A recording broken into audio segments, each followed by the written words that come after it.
काल 2 दिवसाच्या वेदर चेंजमुळे गारपिटी आणि अवेळी पावसामुळे अनेक रब्बी पिकांचं प्रचंड नुकसान झाल्याची आता माहिती आहे। त्यामध्ये चना आहे, वाटाणा, मूग, गहू ही सर्व पिकं या अवेळी पावसाच्या गारपिटीच्या चपाट्यामध्ये आलेली आहेत। तातडीनं या सगळ्यांचं सर्वेक्षण करायची मागणी आम्ही करतो आहोत। आणि खरं तर दुर्दैव आहे की कापूस आणि सोयाबीनचा शेतकरी पूर्णतः उद्ध्वस्त झाला। त्याला हमीभावही मिळत नाही। कापसाला तर तब्बल 900 रुपये हमीभावापेक्षा कमी भाव मिळतो आणि सोयाबीनचा शेतकऱ्याला तर पूर्णतः या सरकारने वाऱ्यावर सोडलेला आहे। म्हणूनच सर्वाधिक आत्महत्या शेतकऱ्यांच्या या राज्यामध्ये या कालावधीमध्ये झालेल्या आहेत। आता अवेळी पावसामुळे आणि गारपिटीमुळे जे प्रचंड नुकसान झालं आहे, केवळ वाऱ्यावर सोडणार नाही असं मुख्यमंत्री म्हणून चालणार नाही। तातडीनं पंचनामे करून त्यांना मदत करण्याची आवश्यकता आहे। धान खरेदी जे सुरू झाली, मार्केटिंग फेडरेशनकडून सरकारने सुरू केली, परंतु जवळपास एका चंद्रपूर जिल्ह्याचे 85 कोटी रुपये आज फरवरी येऊनही त्या शेतकऱ्याला मिळाले नाही। दुसरं पीक धानाचं डबल पीक घेतात, त्यांना आता पैसे नाहीत। आम्ही वारंवार मागणी करतो, तिकडे सरकारचं लक्ष नाही। कांदा उत्पादक शेतकऱ्यांना बोनसच्या नावाखाली अद्यापही बोनस नाही। धान उत्पादक शेतकऱ्यांना मदत घोषित केली डिसेंबरमध्ये, फरवरी आला, अजूनही त्यांच्या खात्यात पैसे जमा झाले नाहीत। पंतप्रधान शेतकरी प्रोत्साहनचे ते पैसे झाले नाहीत। तर एक चाललं काय, पैसा जातो कुठे आहे या तिजोरीतला? शेतकऱ्यांसाठी घोषणा करायच्या आणि मात्र अंमलबजावणी शून्य अशी स्थिती राज्यामध्ये झालेली आहे। आता सरकारच वाऱ्यावर आहे तर शेतकऱ्याला वाऱ्यावर का सोडणार नाही अशी परिस्थिती आहे। म्हणूनच तातडीनं पंचनामे करा आणि शेतकऱ्याला भरीव मदत आता लवकरात लवकर झाली पाहिजे। जुनी जे काही मदत आहे घोषित केलेली ती पण तातडीनं द्या आणि धान उत्पादकांचे चुकारे जे आहेत, पैसे थकलेले आहेत, ज्यांनी धान विक्री केला आहे मार्केटिंग फेडरेशनला, त्यांचेही पैसे त्वरित सरकारने द्यावे। पंकजा मुंडे यांची खरखर पुन्हा एकदा समोर आलेली आहे। माझ्यासोबत राजकारणात दगाफटका झाला, माझा वनवास झाला असं ते बोलले आहे।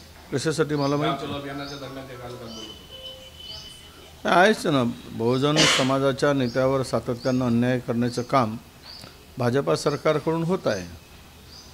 ओबीसीचं स्थान केवळ वापरापुरती आहे, वापरा आणि फेका एवढंच एक ओबीसीचं स्थान भारतीय जनता पक्षाच्या मनुवादी विचाराच्या सरकारमध्ये आहे। त्याच्या पलीकडं मला काही त्या सरकारची उपलब्धी ओबीसीच्या संदर्भात दिसत नाही। काय मिळालं ओबीसीला तर त्याचं उत्तर नेतृत्व संपवलं तर देण्याचा विषय कुठे आला अशी खदखद जर त्यांच्या मनात आहे तर ती सत्य आहे। त्या खदखदीला आता पंकजाताई कधी ना कधीतरी वाट मोकळी करून देतील, वाट बघत असतील वाट कधी मोकळी करावी। परंतु मनामध्ये किंवा त्यांच्या मनामधल्या ज्या काही वेदना आहेत, भावना आहेत, त्या नक्कीच त्यांच्यावर झालेल्या अन्यायाच्या आहेत असं मला वाटतं। संजय राऊतांनी असं म्हटलं की भाजपचं हिंदुत्व आमचं घर पेटवणार आहे। नाही, भाजपचं हिंदुत्वच कुठे आहे? राजकारणासाठी भाजपचं हिंदुत्व आहे, हिंदूंसाठी भाजपाचं हिंदुत्व अजिबात नाही।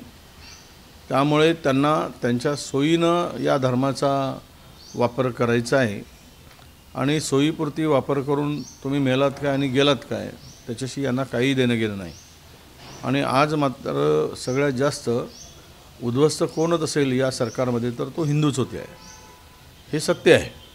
त्यामुळे हिंदूची घरं उजाळणं आणि पेटवणं यामध्ये मुळात तुम्ही आता पाहिलात की अयोध्येमध्ये मंदिराच्या निर्माणाधीन वेळेस सगळ्याधिक बहुजन समाज, हिंदू समाजातला ओबीसी समाज हा त्यामध्ये सहभागी होता, पण त्यांचं स्थान कुठे आहे? आणि केवळ हिंदूंच्या मतासाठी त्यांचा वापर करणं त्यांची माती भडकवणं आणि त्यांना उद्ध्वस्त करून स्वतःची पोळी शेकणं एवढंच काम भारतीय जनता पक्षाकडून सुरू आहे. 10,000 रुपये पेन्शन आणि हमीभावच्या कायद्यासाठी शेतकरी पुन्हा एकदा दिल्लीच्या दिशेने आज रवाना होणार. नक्कीच कुठलेही धोरणं शेतकऱ्यांच्या फायद्याचे आहेत या 10 वर्षात. 10 वर्षामध्ये शेती उपयोगी औषधांचे दर वाढलेत, खतांचे दर वाढलेत, 50 किलोची बॅग 45 किलोवर युरियाची आणली आणि हमीभावानं काही मिळत नाही, हमीभाव मिळत नाही, हमीभावाने खरेदी होत नाही आणि सगळ्या धान्यावर टॅक्स लावला, GST लावला, तर शेतकरी जगणार कसा? त्याला 2013मध्ये जे दर मिळत होते ते दर आत्ताही मिळत नाही. ही वस्तुस्थिती आहे. कोणत्याही भारतीय जनता पक्षाच्या नेत्यांनी माहिती घ्यावी. मग अशा स्थितीत जर शेतकरी रस्त्यावर उतरतो आहे तर या सरकारविरुद्धचा उद्रेक आहे आणि हा शेतकरी हताश होऊन किंवा या सगळ्या सरकारच्या धोरणामुळे चिडून हा रस्त्यावर येतो आहे. मागास आयोगाचा अहवाल याच आठवड्यात येण्याची शक्यता आहे आणि 16-17 तारखेला विशेष अधिवेशन बोलावेल अशी चर्चा आहे. नाही, अजून काही अधिवेशनाची चर्चा केवळ आहे, कारण 26 पासून अधिवेशन 5 दिवसाचं आहे. सरकारला काय मांडायचं असेल तर तिथे संधी आहे.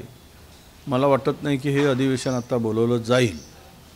बोलवलं तर आम्ही बघू, पण जरांगे जे इरेस पेटले आणि त्यामुळं कदाचित सरकार च्या मनात असेल की हे आणू, पण तो सगळे सोयरेचा जो GR त्यांनी आणायचा प्रयत्न केला तर समस्त OBC समाजावर अन्याय होईल असं मला वाटतं.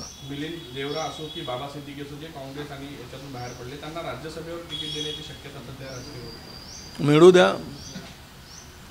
असं आहे की भेटल्याशिवाय, लबाडाचं जेवण खाल्ल्याशिवाय खरं नाही, हे त्यांना अनुभव येईल. ब्रिटिशांच्या काळात संघाचे लोक जे होते ते ब्रिटिशांचे एजंट म्हणून काम करत होते असं मल्लिकार्जुन खरगे यांनी म्हटलं. काल नाही, खरं आहे ना. त्यावेळेस देशाच्या स्वातंत्र्यासाठी RSSचा विरोध होताच. RSSला या देशात स्वातंत्र्य नको होतं.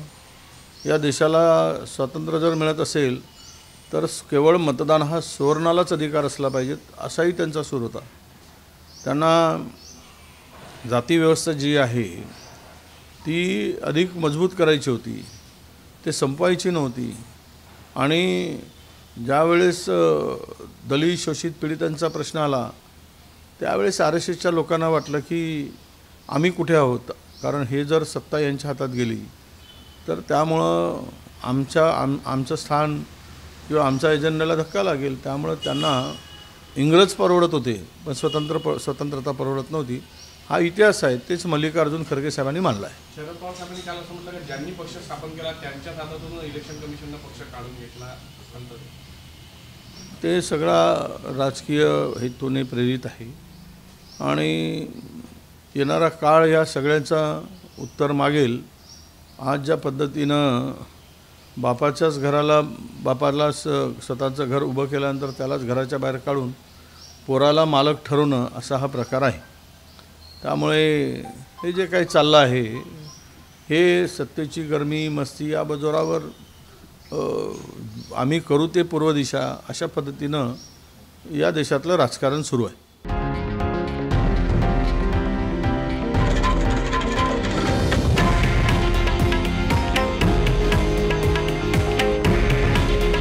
हे आहे देशातील नंबर 1 न्यूज नेटवर्क आणि आपण पाहत आहात TV9 मराठी. काळजी तुमची, हित महाराष्ट्राचं.